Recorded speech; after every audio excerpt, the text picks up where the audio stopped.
dapat na magpruba. Hindi kailangan si Inday Sara pumunta ron. Hindi kailangan siya magsalita. Kung gusto niyang manahimik. Bakit? Sapagkat kayo ang magpupruba ng inyong mga akusasyon sa kanya. Kaya halatang halata tuloy kayo na talagang wala kayong kaso. Naniniwala ang House Prosecutor na makabubuti daw sa depensa ni Vice President Sara Duterte kung personal siyang haharap sa impeachment trial upang ipaliwanag yung kanyang pahayag noong 2024 tungkol sa umano'y pag-uutos na ipapatay ang Pangulo kung may mangyari sa kanya. Ayon sa kanila, mas magiging kapanipaniwala daw yung depensa kung siya mismo ang magpapaliwanag sa ilalim ng panunumpa. Hindi naman obligado si VP Sara na dumalo sa paglilitis, ngunit sinabi ng kanyang kampo na handa siyang humarap kung kinakailangan. Nakatakdang magsimula nga ang impeachment trial sa July 6, Attorney Sal, at inaasang tatagal pa daw ito ng hanggang Setyembre, Attorney Sal. Matagal na nating narinig, Attorney Sal, yung pahayag ni VP Sara patungkol doon at maging dito sa ating programa, Attorney Sal. Pero parang hindi satisfy yung mga abogado na nasa prosecution. Gusto talaga nang paatinin si VP Sara, Attorney. Alam mo yung mga yan, talagang walang kaso eh. Dahil nakakalimutan nila. Kasi parang sila nag-aabogado kay Inday Sara eh. Sinasabi nila, no, kailangan lumabas ka. Pagtanggol mo sarili mo, paliwanag mo. Mga bugoy talaga mga ito. Under the Constitution, the accused, the respondent, is presumed innocent. The burden of proof lies on the prosecution, those who are accusing her of crimes. Kayo ang dapat na magpruba. Hindi kailangan si Inday Sara pumunta ron. Hindi kailangan siya magsalita. Kung gusto niyang manahimik. Bakit? Sapagkat kayo ang magpupruba ng inyong mga akusasyon sa kanya. Kaya halatang halata tuloy kayo na talagang wala kayong kaso. Ayan nga, Attorney Sal. Pero sa iba pang, meron pang isang issue, Attorney Sal. Itong inihayag naman ng Philippine National Police na handa nitong arestuhin si Senator Ronald Bato de la Rosa sakaling magpakita siya sa impeachment trial kay VP Sara ngayon ngang July 6. Ayon sa PNP, may nakahanda ng security plan para sa paglilitis sa pakikipag-ugnayan sa Senado at iba pang ahensya. Nananatiling, nagtatago si Senator Bato dahil nga sa yung warrant of arrest nga ng ICC laban sa kanya, kung saan isa siya sa mga pinangalan ng co-perpetrator umano ng kasong crimes against humanity kaugnay nga sa war on drugs, Attorney Sal. Ang PNP, Attorney Sal, nagpahayag na aarestuhin si Senator Bato. Ano pong masasabi ninyo dito? Kalita lang yon. Alala mo, Yes. nakita mo nung pinapa-aresto siya, ginamit nila NBI. Yes po. Kasi yung mga pulis na yan, puro mga sumusuporta yan kay Bato. Sumusuporta yan sa mga Duterte. Sumusuporta yan dahil alam nila na ang katotohanan, walang kasalanan yung mga yan. Walang kapangyarihan, ang dayuhang hukuman dito sa atin. Wala lahat yan eh. Kaya hindi sila makaasa dyan sa PNP. Kausapin niyo yung mga ordinaryong pulis. Maniwala kayo. Naghihintay lang kami, sir. Naghihintay lang kami sa tamang panahon. Ayan. Kaya ginamit nila NBI eh. Kung pulis ba? Dating PNP chief yan. At Yes. alam po ninyo, itong mga pulis natin, may mga pinag-aralan yan. Hindi nyo mabubola yan. Hindi nyo matatakot yan. Talaga naghihintay lang yan. Maniwala kayo. Malapit na. Nako, baka Malapit nang umulan. Umulan ng tao. baka ito na yung pagkakataon, Attorney Sal, kasi maraming ang nasa EDSA ngayon, Attorney.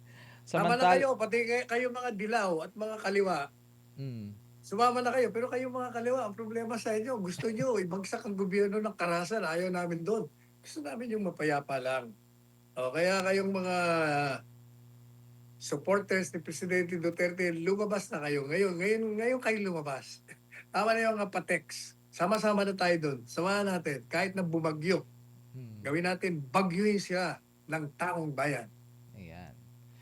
Ayan. At Maraming salamat, Attorney Sal. Samantala, iniulat ng Office of the Vice President na 92.32% ng 913.24 million piso na budget nito para sa 2025 ay nagamit sa mga priority programs na may 81% na disbursement rate. Ayon sa OVP, patunay ito ng maayos na paggamit ng pondo at epektibong pagpapatupad ng mga programa. Kabilang nga sa mga naipatupad ang ayuda sa mga biktima ng kalamidad, pamamahagi ng relief goods at pagkain, livelihood assistance at ang pagbabago a Million Learners Campaign na nakapagbibigay or nakapagbigay na ng 600,000 school bags mula pa noong 2023. At inilabas nga itong ulat, Attorney Sal, habang nalalapit nga itong impeachment trial ni Vice President Sara Duterte ngayong July 6. At makikita natin, Attorney Sal, sa ulat nga na kahit na hindi masyadong malaki yung pondo ng OVP ay na ipapamahagi at nagagamit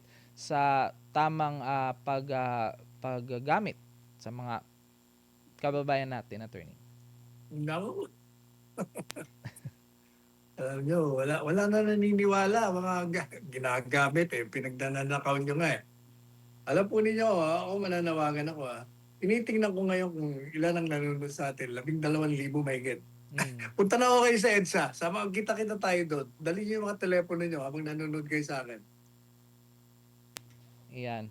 At yes, mananawagan tayo ng Attorney Sal kahit sa mga nanonood sa atin ngayon ay kung nandito kayo ngayon sa Metro Manila ay nako, pumunta na kayo sa EDSA after nitong programa. Lakay po muna natin itong mga nagaganap sa paparating na impeachment trial, Attorney Sal, dahil nga nadagdagan yung mga pribadong abogado na tutulong sa House Prosecution Team sa impeachment trial ni VP Sara Duterte, kabilang ang mga bagong kasapi na sina dating Supreme Court spokesperson Tio Dorte, Reynaldo Robles, May Divina Gracia at Arnold Labay. Ayon sa mga abogado, voluntaryo silang sumali upang makatulong sa patas at maayos na pagdinig ng kaso. Itinalaga rin sila dating Surigao del Norte Representative Robert Ace Barbers bilang tagapagsalita at impeachment advisor, habang magsisilbi ring prosecutor si legal spokesman Benjamin Tolosa Jr.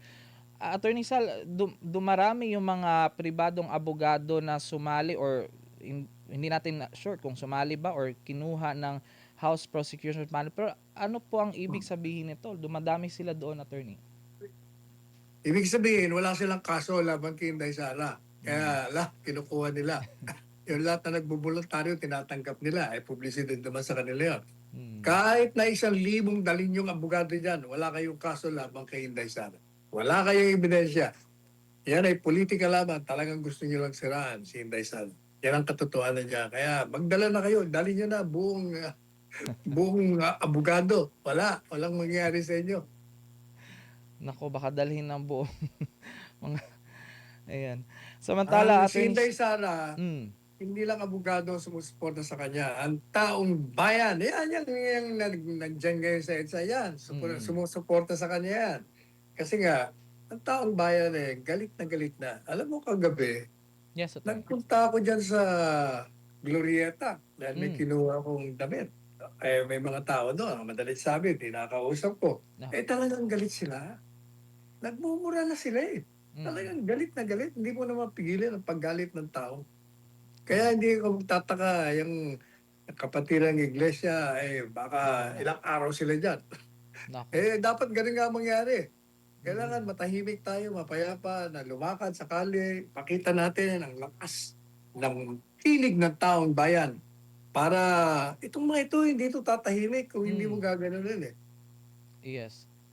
At yun nga, Attorney Sal, baka hindi nga lang mga kapatiran natin sa iglesia ang magtitipon ngayon, ay mga ibang grupo din. Ayan. At sa iba pang issue, Attorney Sal, ay